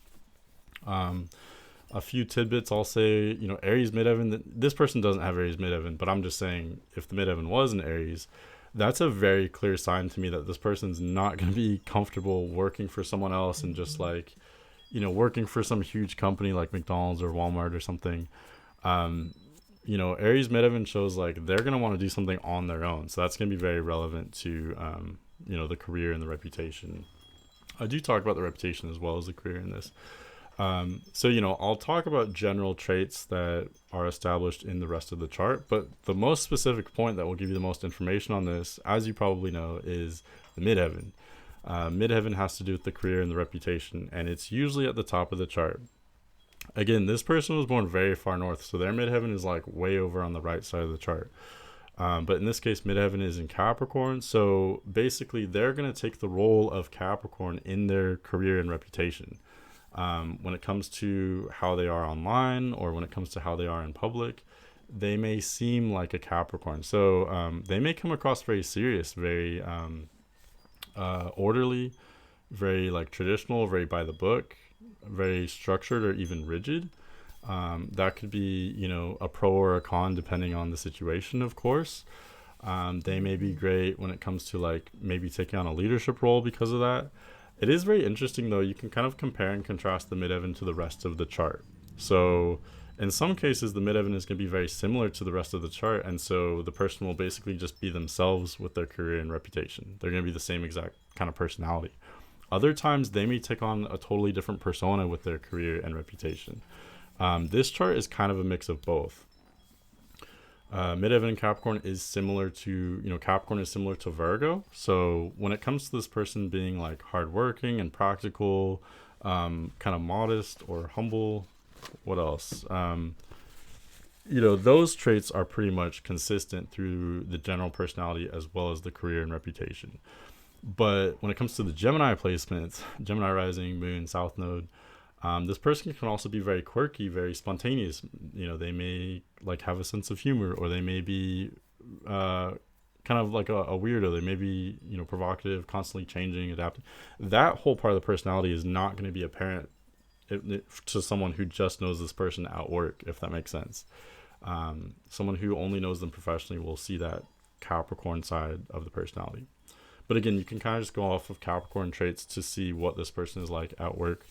You can also look to see, I wouldn't see if any planets are necessarily aspecting the midheaven other than conjunctions. Like in this case, this person was born, looks like they were born right during the Uranus-Neptune conjunction of 1993, which is a pretty big deal because outer planets like that don't conjoin each other very often at all. It only happens like every hundreds of years, I believe. So having Uranus and Neptune both conjunct each other, as well as a little bit more loosely conjunct the midheaven, that's, you can get a lot of meaning there for this person's career and reputation as well. So basically, any planets conjunct the midheaven, those planets' energies are going to be infused with the midheaven. They're going to be infused with this person's character at work, in public, their reputation, etc. So in this case, Uranus and Neptune, just to briefly kind of combine their meanings, Uranus and Neptune together, they're both very distant outer planets, and they both make things very strange, very unusual, unpredictable, etc. So having those conjunct the midheaven means that, on the one hand, Capricorn midheaven indicates this person's going to be very conservative at work, very low risk taking, maybe very independent, very responsible, etc. Like very kind of standard. I believe midheaven is almost like in domicile in Capricorn, kind of. It's very at home there. But at the same time, having Uranus and Neptune conjunct the midheaven means that this person's actually going to have a very unusual way of going about things. They may have a very unusual career path. They may be drawn toward jobs that have to do with like spirituality, metaphysics, maybe strange concepts. What else? They may... Eventually, I think they're going to find their own very unique way of going about whatever they're doing for their career. You can also look to any planets that are in the 10th house. Those will also color the person's career and reputation. In this case, there's no planets in the 10th house. Depending on the house system you use, in Placidus, midheaven is the 10th house cusp. So midheaven will always be near the 10th house. In this house system, because this chart is so far north, midheaven is actually very far away from the 10th house, which is a little bit awkward since midheaven and 10th house both have to do with career and reputation. But I would say just in general, look for any planets in the 10th house or look for any planets around the midheaven. Even if a planet is, let's say a planet is like 10 or 15 degrees away from the midheaven. So in other words, let's say it's like half of a sign away from the midheaven. That would not typically be close enough to call it a conjunction, but I would still talk about it in terms of their career and reputation, because any planet at the top of the chart or like near the midheaven is going to color that person's reputation and career. Even if it's not necessarily conjunct the midheaven or in the 10th house, just having it at the top of the chart still affects that part of that person's life. So for example, like Saturn in 9th house Aquarius. I know 9th house does have more to do with like beliefs and ideas and things like that, worldviews, but that's still kind of part of a person's relationship with the outer world and with the public and maybe with their career. Same with the 11th house. 11th house is more social in nature, more has to do with like networking and community, but that still is a fundamental part of the career and reputation. Does that make sense? So I hope I'm not confusing you. I'm just saying any planets near the top of the chart in general are going to be relevant for this chapter. This chart is not necessarily the best example of this, but I guess I would definitely talk about Uranus and Neptune. I may or may not talk about Saturn. I guess that would be relevant because, like I said earlier, Saturn in Aquarius could relate to this person leading a group, especially later in life, or they may be a leader online or through the internet, because that has to do with Aquarius as well. So you could bring up that, or you could go to other placements in the chart to talk about the career as well. Usually I narrow it down to like one or two or maybe three different like fields or industries. And again, my objective here is not to guess what the person does for work, and I'm also not telling them what to do for work. I'm just finding jobs that check off boxes that fit the themes that I can tell that this person is about based on their chart. Okay, so I guess I should do that really quick. So for this person, honestly, I think it's a little bit difficult for me to see. Definitely something informational related. Like I said, maybe being a leader, especially later in life, once this person like sorts out their karma with other people and socializing and things like that. But other than that, some midheavens give me a more clear picture of what that person will do than others. Like midheaven in Capricorn, or even in Taurus, for example, these are great midheavens to have. They tend to make a person hardworking, responsible. They could be a great leader maybe, but they're not great as a reader, to try to narrow down what they're going to do for work, because with those types of midheavens, you can kind of do anything. But, different midheaven placements that would give you more of a picture, or at least would give me more of a picture, would be midheaven in Virgo or Gemini. That's going to be very intellectual in nature, so that person may be dealing with information, learning, teaching, etc. Same with midheaven in any intellectual sign, like any air sign or Sagittarius as well. Could be intellectual in nature, but I would encourage you, just if you're having trouble narrowing it down, focus on what are the underlying themes of the sign that the midheaven is in. So in this case, midheaven is in Capricorn. This is a little bit contradictory because the rest of this person's astrology in Gemini and Virgo shows that they want to conform. This person doesn't mind following rules to some extent. However, the North Node in Sagittarius, Saturn in Aquarius, as well as midheaven in Capricorn, notice I'm seeing another pattern here. All three of these placements suggest that the more this person kind of grows up and matures, the more kind of rebellious they're going to get. That's not always the case. For many people, it may be the other way around. Maybe they start out life rebellious and they need to learn to cooperate and work with other people. But for this person, yes, they do need to, work with other people and socialize. But at the same time, part of that is like speaking their own truth and doing things their own way, if that makes sense. Because again, North Node, Saturn, as well as the midheaven, all represent kind of the direction you're going, the direction you're developing. And Sagittarius, Capricorn, and Aquarius are very different from each other, but one of the commonalities is that they're all kind of like leading their own path, I would say. They're all very independent. So anyway, I didn't mean to go off on another tangent there, but my point was, although this may seem contradictory, because early in life this person will maybe be drawn toward more subservient roles, eventually I do think there's a major theme of doing something on their own. So maybe being a business owner, or I don't know, leading their own path in some other kind of avenue, maybe having a job that has a lot of autonomy. As for specific industries or fields for this particular chart, that's difficult for me to narrow down. It definitely looks like it needs to be something informational, because it looks like this person gets bored very easily. But part of why it's difficult to narrow down is because when you have a lot of mutable placements, like this person does with Gemini and Virgo, this means that this person's very adaptable. So they probably are going to have a wide array of jobs. Let's see, what else can I say about that? Part of that too, you can also bring transits into the picture as well. I don't usually focus on transits, but if there is a major transit that I just happen to be aware of that does have major implications for this person, I will sometimes bring that up.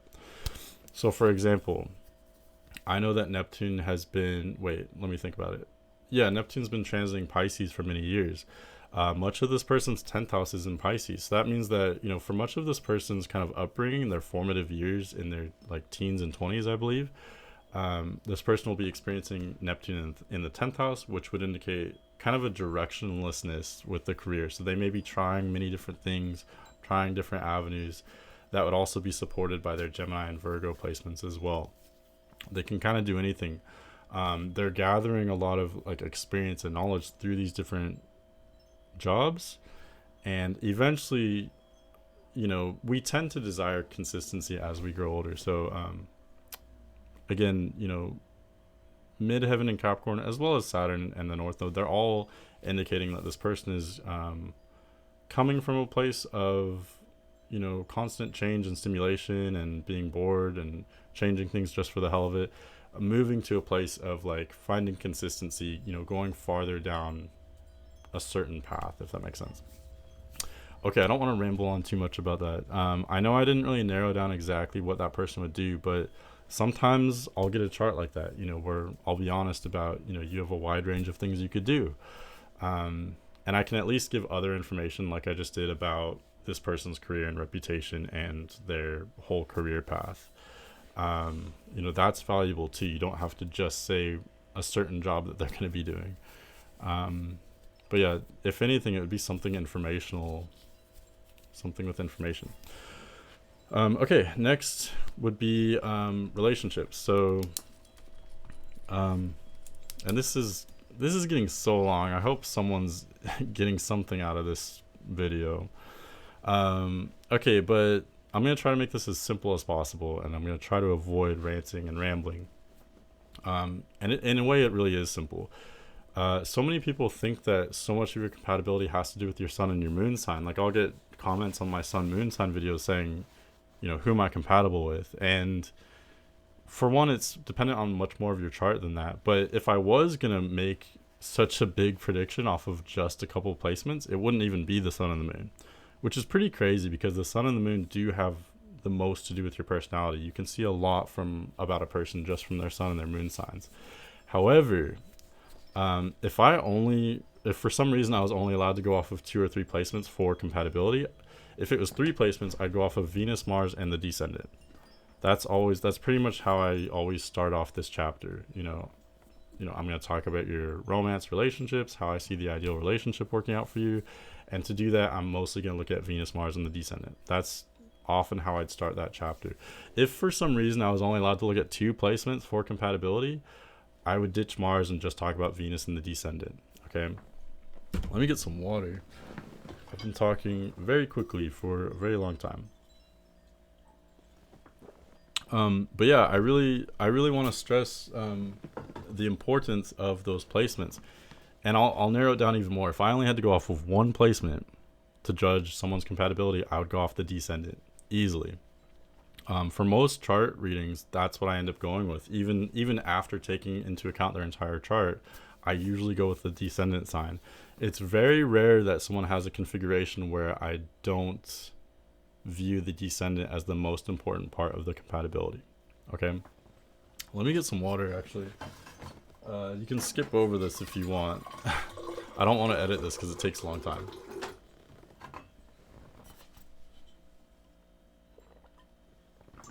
Okay, but let me just explain why that is really quick. So, and I'll often explain this in my readings as well. And this is something that's so criminally overlooked in astrology. The ascendant, we're all familiar with the ascendant, I hope. The ascendant is often synonymous with the first house cusp, the rising sign, whatever you want to call it. The ascendant means many different things. It also has to do with like your life path, your life mission. That could be interesting to talk about in a reading. But in terms of romantic compatibility, the ascendant has to do with the first impression you give off. But it's also how you approach things. It kind of represents your identity. Remember earlier we said any planets in the first house or conjunct the ascendant color the entire personality. That's because the first house and the ascendant have to do with kind of your whole being. I find that in many charts, the ascendant is placed in such a way that it kind of sums up the whole chart in a weird way. So for example, like ascendant in Gemini, that shows that this is kind of the main focus of this chart. This one's pretty straightforward. You know, the focus is on Gemini. It's on Mercury is what I meant to say. But anyway, I'm getting off topic. So the ascendant represents you. It's all about you, your own individuality. If you have planets around the ascendant or in the first house, you're going to be more focused on yourself, right? Or, you know, those planets, whatever they are, whatever they represent, they're going to be more self-oriented. 12th house is a little bit more inward focused. First house is more outward focused, but either way, it's all about the self. The opposite is true for the descendant. You know, the houses around the descendant, the 6th and the 7th houses, both have to do with other people, right? 6th house is about servitude. 7th house is about partnerships. Let's go on this tangent really quick. I have a lot of information, I feel like. Maybe this will be valuable. But going off on a tangent away from romantic stuff for a brief moment, if someone has a lot of placements around the ascendant, they're going to be, well, especially if they're on both sides of the ascendant, they'll be very like raw and soulful, and it'll be easy for others to connect with them because they'll be very like self-aware. Like again, there's so much energy focused on themselves.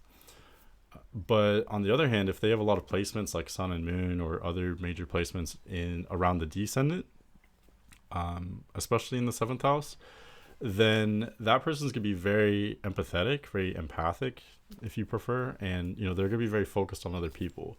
If someone has a lot of 7th house placements, they won't even feel like a real person unless they're engaged with someone else. You know, whether that means like whether they're currently interacting with someone else or whether they just have like strong relationships in general, that's going to be crucial to someone's identity if they have those major placements in the 7th house. Because again, 7th house and the descendant has everything to do with other people. So if you put your own personality, your own ego, your own feelings represented by sun and moon in the 7th house, that means your whole identity is like in the hands of other people all the time. So that can be very difficult, but it can also make someone, like I said, very empathetic, very emotionally aware, very aware of other people.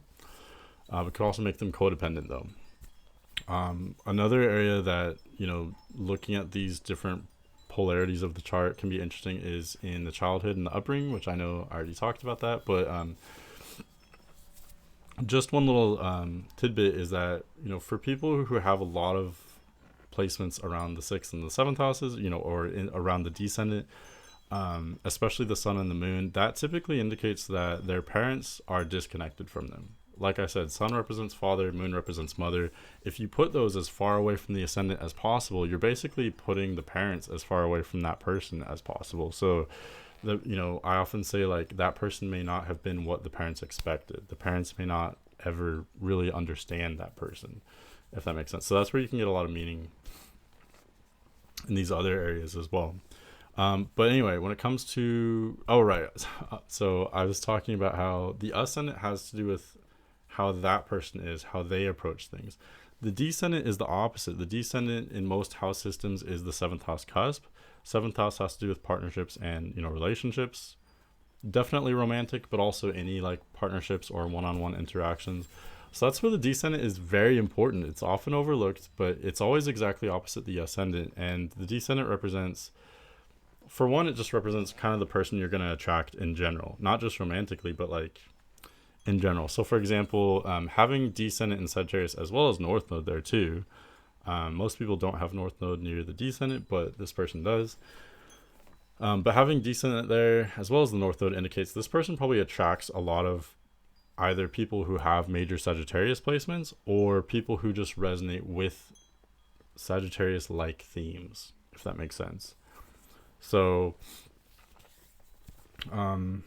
yeah, they may attract people. They may meet many people who are like fiery, outgoing, confident, adventurous, optimistic. You know, this person's just going to attract that type of thing because it's like magnets, right? This is probably more true for this person than usual, but this is still true for everyone on some level.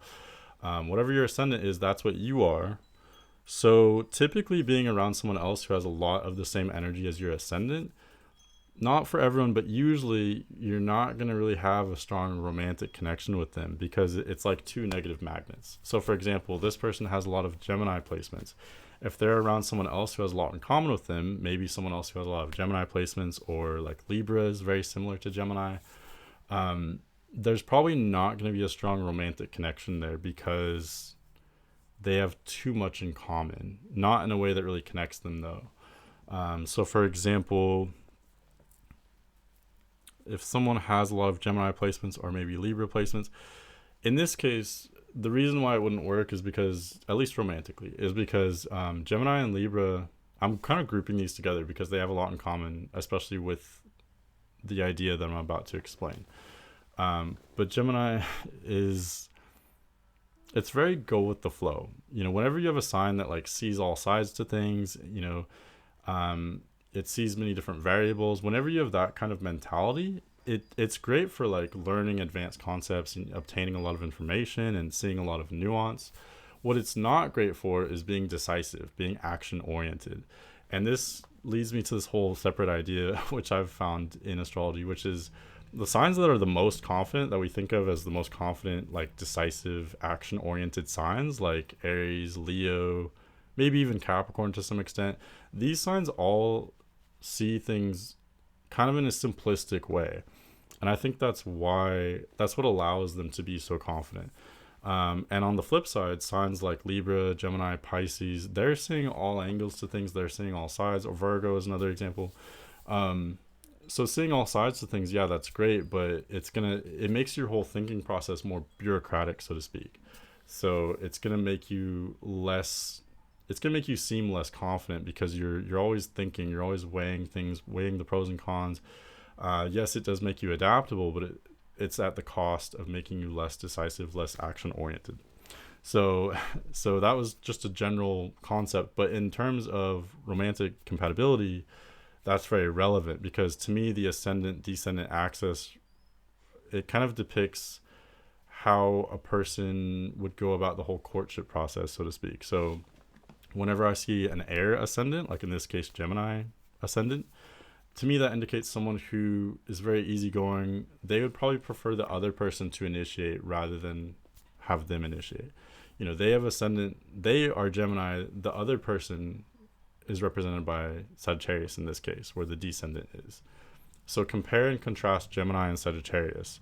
This person in a relationship is going to be comfortable taking on a Gemini type of role, and they're going to naturally be suited toward personalities that are like Sagittarius. That could often be as literal as someone who has major placements in Sagittarius, like Sun, Moon, Rising, Venus, or Mars, Mercury to a lesser extent. That could be part of it too.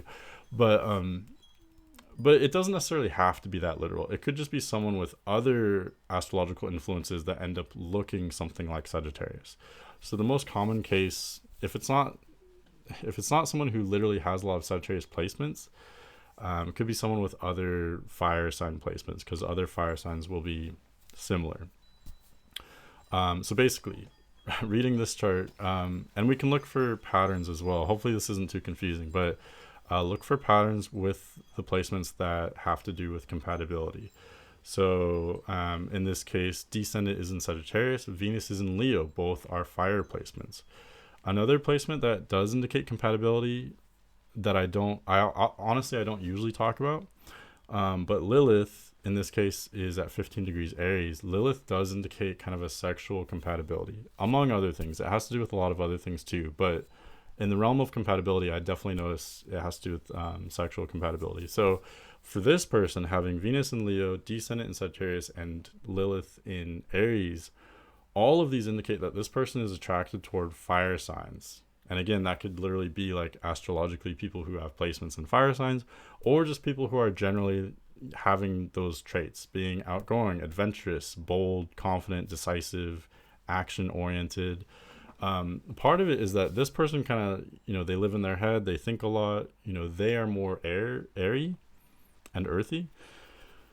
But sometimes opposites can attract to some extent, especially with air and fire. Those go hand in hand, just like earth and water go hand in hand. They are opposing elements, but they complement one another. So in this case, not only does this person have many many of the placements that indicate compatibility are in fire signs, which shows compatibility with fire signs.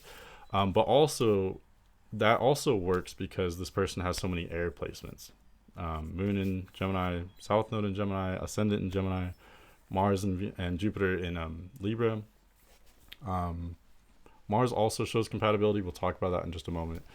But anyway, yes. So having these compatibility placements in fire signs with major personality placements that are in air signs, that shows that this person's going to be very attracted toward fire signs. That's probably the most dominant theme here for this person's compatibility. So I hope you saw how I arrived to that conclusion.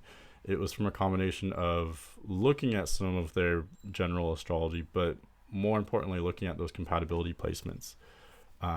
Descendant, most importantly, but then also Venus. And then the reason why I branched out to Lilith was because it was further establishing that pattern of this person being attracted toward fire signs. And of the fire signs, you can break it down further and talk about the differences. The main difference I would notice, especially for this person, is that Sagittarius is intellectual. Aries and Leo are not fundamentally intellectual. Can they be intellectual? Sure. Everybody's different. Of course, you have to take into account, the entire chart when you're assessing compatibility, just like we're doing so now with this person.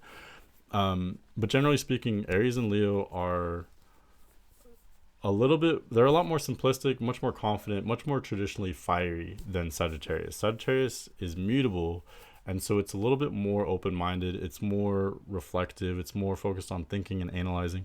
So I think I would more so recommend Sagittarius for this person, because basically my philosophy is like, you want enough in common that there can be some kind of friendship, and generally the more you have in common, the easier a relationship is going to be to maintain, because your needs will be similar, your expression will be similar. The only bad thing of that would be if you have too much in common, then it's going to feel like a friendship, or maybe even feel like your siblings. If you have so much in common that you have tons in common, it's not gonna be exciting. You're not gonna be like learning anything from each other. It's not gonna be a complementary dynamic. It's not gonna be passionate. It's not gonna be edgy or interesting. It'll just be very familiar, very comfortable, very probably very long lasting. And some people want that. People want different parts of this spectrum. On the other side of the spectrum, if you are with someone who's very different from yourself and you have some kind of romantic attraction, it's going to be very exciting, very dramatic, very dynamic. You might be learning a lot from them and vice versa. But you're going to have huge differences, though. You'd have to work very hard to compromise and to maintain this mutual understanding, to maintain that relationship if the two of you are so fundamentally different. So ideally, I think there needs to be a balance, and different people, depending on their astrology, want different levels of that balance. So basically, where's that happy medium of someone similar enough that you have a lot in common, but different enough to make things interesting and passionate as well. So for this person, I would more go along with Sagittarius. And like in readings that I've done recently, sometimes I'll literally ask, the readings are pre-recorded, so I'm not actually talking to them really, but I'll literally say, what do you want? Because you do have free will. You can kind of choose, to some extent, we can choose who we're attracted to. To some extent, it's kind of uncontrollable. But does this person want someone very similar to themselves, or do they want someone more different? That can change depending on the stage of life that we're at. When we're younger and when we're in more of a self-discovery phase, we tend to be attracted toward people that are similar to ourselves because we're still learning about ourselves. So for example, I actually know this person, so I'm kind of cheating. So this person, when they were younger, they were very attracted toward Geminis, and that was like a very consistent theme. Not because they knew that they were Geminis, that just happened, coincidentally. So that makes perfect sense because this person very much is Gemini, and so being young and being attracted toward other people with major Gemini placements makes sense because they're in that self-discovery phase. But once a person is more whole within themselves, they're going to tend to be attracted toward like the opposite, or someone a little bit more different. Someone probably more like the descendant.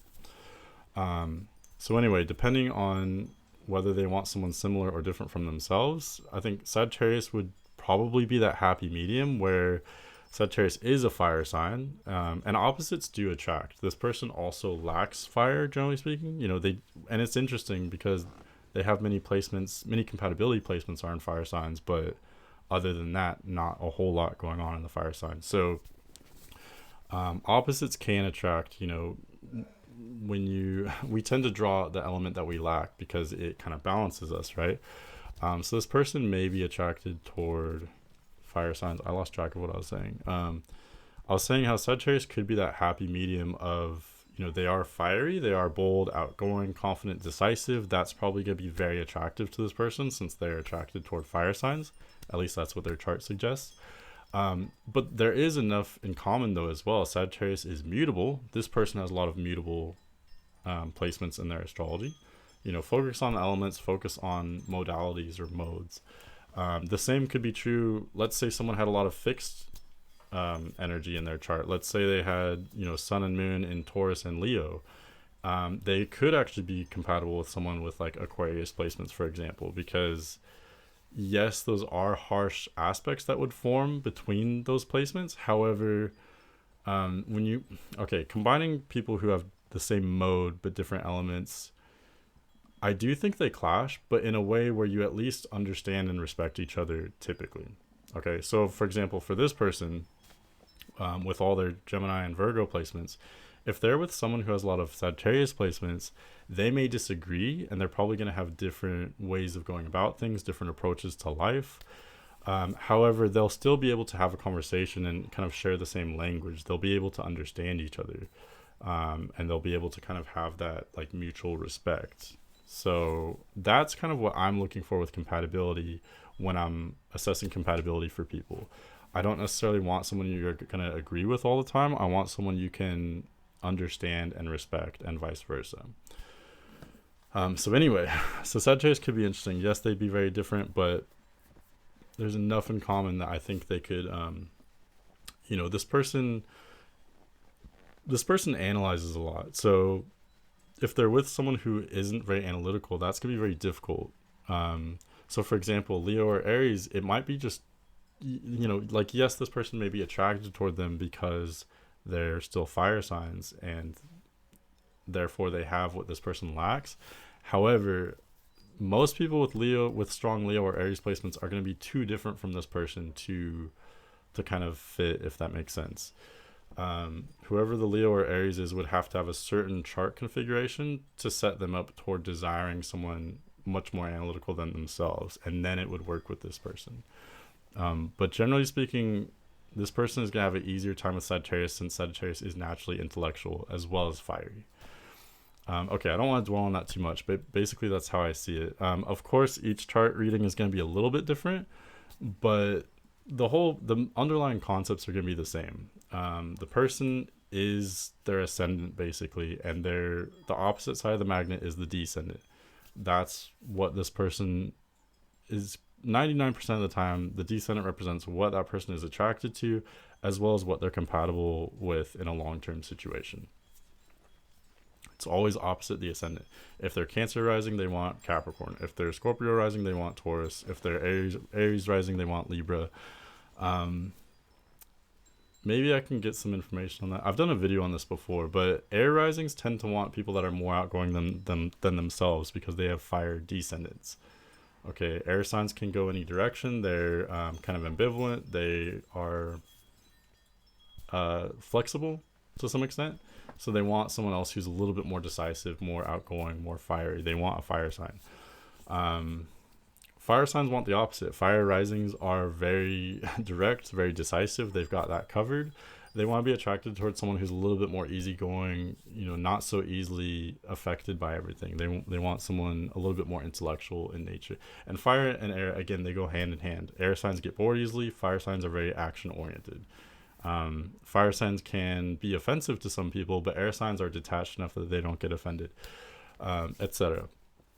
Water risings or people that have a lot of water in their astrology, my philosophy is that they tend to be, well, especially if they've got a lot of water in their astrology, a lot of water placements, they're going to be very emotional. That's like the main characteristic of water signs, of the water element. And So as such, when you have so much emotion in you and so much like emotional instability, because I think emotion is fundamentally unstable, those types of personalities tend to want someone that they can really trust, because when you have so much passion and emotion, you can't afford to invest that in feelings, or investments with a person that is going to be spontaneous or impulsive, and maybe not always be there, someone who could betray that trust. You know what I mean? Because if that does happen, then that's going to be so distressing to that person with the heavy water in their chart that it's going to be like an injury to them, so to speak. So basically, what I find is that water signs either pair up nicely with other water signs, because then, like I said, when you have a lot in common, it can be a little bit more predictable, much easier. So you can have maybe an easier time with establishing, trust with that person, because you have all that in common. You know them easily. You have similar needs, similar expression, etc. It's just gonna be easier. Plus, water signs are deeply emotional, so having a relationship with someone else who's deeply emotional, not every person with water in their chart wants that.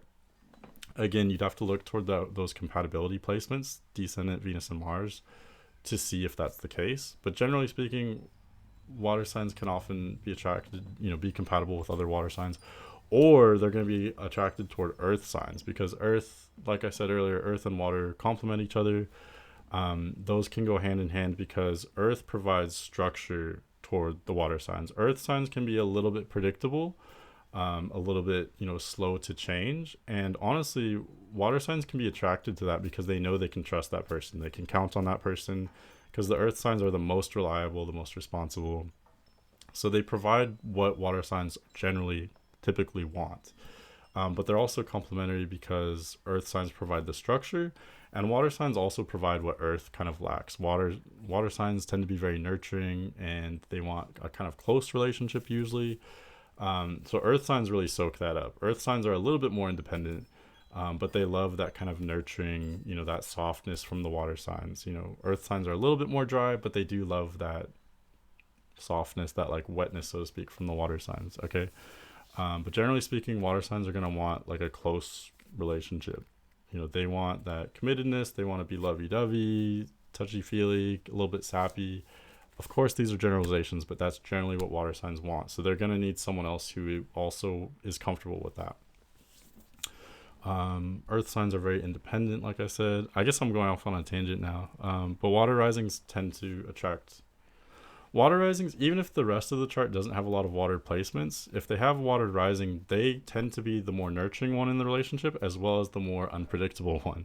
They tend to be like the fun one in the relationship, and what they want is a rock. If they have water rising, that means they have earth descendant, so that means they're going to be attracted towards someone who's responsible. And that's something I see in a lot of people's astrology as well. Like, one person is the fun, unpredictable, dreamy, lively, imaginative one, and the other is like the rock, the responsible one. I call it the rock, but the responsible one, the reliable one, they're consistent, they're making sure everything's working out, so to speak. So that's especially true with water or earth risings. Water rising is going to be that kind of crazy, out there, but also very nurturing person. Basically, what they're bringing to the table is the nurturing energy and making things fun, making things lively. And then, like I said, they're with that earthy person, and this is true even if it's just their ascendants, and even if it doesn't match with the rest of their chart, it's still going to be generally true. Like Cancer rising is going to be attracted toward a Capricornian figure, someone who may be like older, more experienced, very independent, etc. And then the opposite is true as well. If you have Earth rising, you're probably you're probably going to be the responsible one in the relationship, and you'll probably be attracted towards someone who's more nurturing, more kind of imaginative, fun, lively, out there, etc. Not saying you can't be fun if you're an Earth rising. I'm just saying that's generally the role that I would see. Okay, this is a lot more than I thought I would talk about in this reading.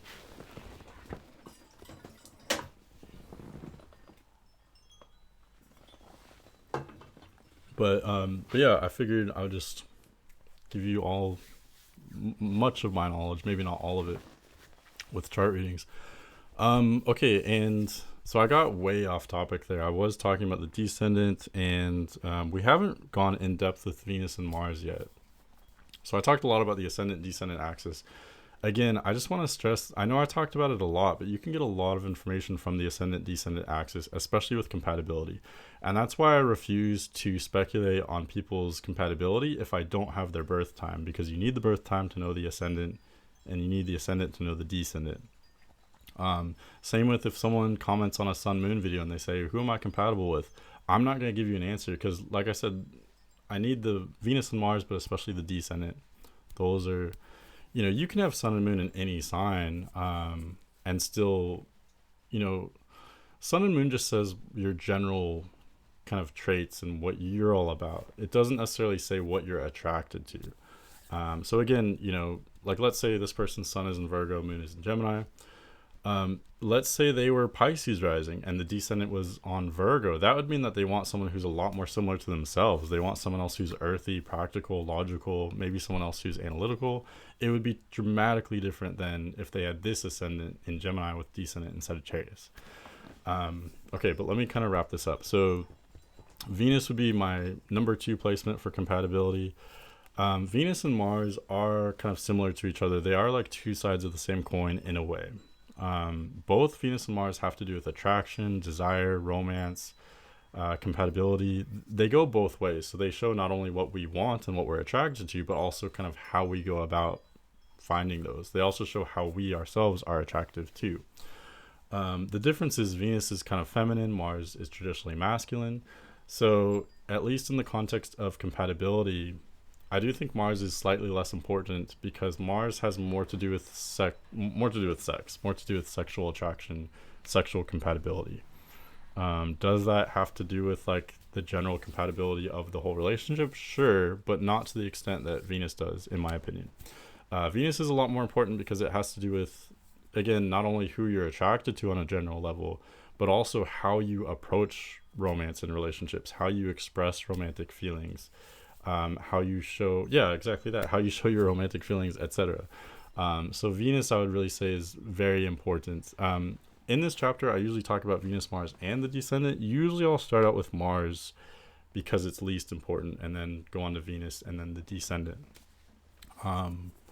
Especially like in this case, I know I'm doing a backward order in this reading, or in this video. I guess it's basically a reading. But if this were an actual reading, though, I would definitely start out with Mars since it's on its own in Libra, and then I'd move on to Venus and the descendant since they're both in similar signs.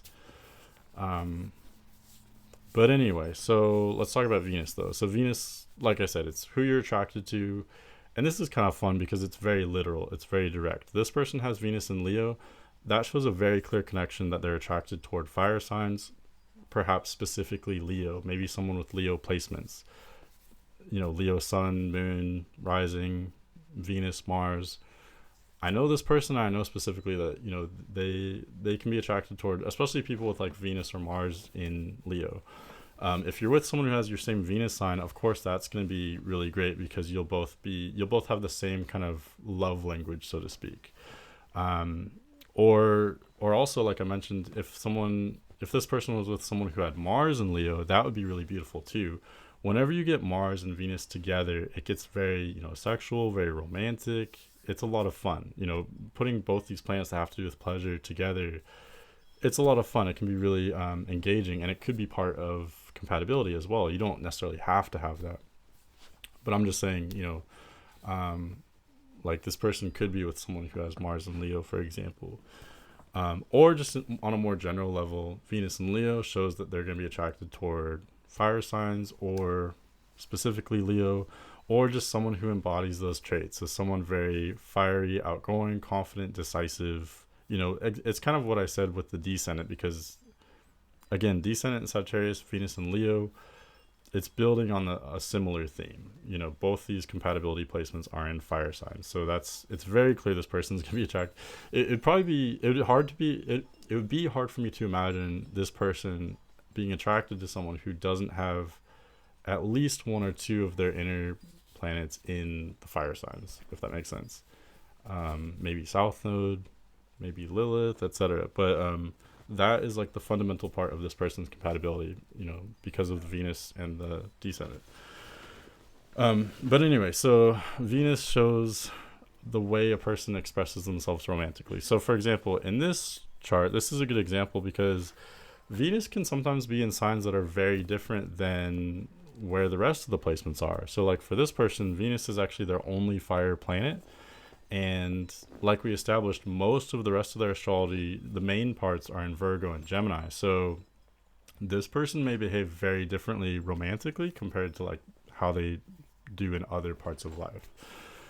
So for instance, like in most parts of life, this person is always overthinking everything. They're constantly like second guessing themselves and like adjusting, changing, editing, learning. They're constantly changing and growing, but it's could be kind of like messy, or they're very adaptable. But when it comes to Venus being in Leo, the way that they go about attraction and romance, they may actually be very confident in that area because of Venus in Leo. Also, having Venus in a fire sign indicates that they may be very passionate, and they may be very quick to know how they feel about someone, to know if they're attracted to someone or not. That might be like very dramatically apparent to them because, again, it's kind of simplified for them. Also, with Venus in a fire sign, relationships can develop very quickly because when you have that kind of placement, you tend to be more confident about your romantic experience, and you tend to express yourself more transparently romantically. And I think that just like builds upon itself, because when you're very honest about saying, oh, I'm attracted to you, that's going to make that person feel good, and then that's going to make them more attracted to you, and then vice versa, and it can like build on itself and develop very rapidly. So I would say that would be true for any fire Venus, but yeah, that's definitely the case with Venus in Leo. So my point was, it's interesting how this part of them may be very different than how they typically are. Romance and relationships may be an area of life that they're much more confident than most other areas of life, if that makes sense. What else? So yeah, we established they might be attracted toward Leo or someone who's like Leo. Someone fun-loving, outgoing. Also with Venus, Venus is in Leo, which is a fixed sign. Fixed signs are very strong-willed, and they tend to be a bit stubborn. They're not going to change themselves for anyone. So again, that's a huge difference. This person is normally very open-minded and can go with the flow, and can adapt to their circumstances or adapt to the people that they're around. But when it comes to romantically, when they have romantic feelings for someone, they're going to be very strong-willed, and they're not going to change themselves for anyone, if that makes sense.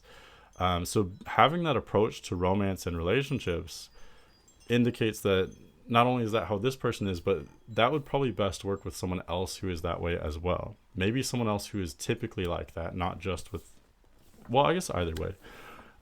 So my point is, Venus in Leo, that shows this person wants someone confident, someone very strong-willed, maybe someone a little bit stubborn. That could be someone with fire placements, could also be someone with fixed placements as well. And again, I'm aware that other fixed signs may form a contentious aspect with the Venus, but again, I still think that can boost compatibility because there may be an edginess there or like a competitiveness, but that can actually be kind of sexual in nature. And there will still be that direct connection. Even if there is disagreement, there will still be that direct connection with other fixed signs. Okay, I think I established that's all that comes to mind right now for Venus. Again, Mars is the least important of the three. I usually do mention it, but Mars more has to do with sexual compatibility. You can also see, generally speaking, like how strong a person's sex drive is from their Mars. Mars is in detriment here in Libra, so that can indicate a low sex drive or an intermittent sex drive. With Mars in Libra, it is part of the attraction. So they may be attracted towards someone who does have some air signs in their astrology, specifically Libra. Libra could also be interesting because Libra is the sign of the 5th house cusp. And the 5th house has to do with like fun and romance. It's the more fun side of romance.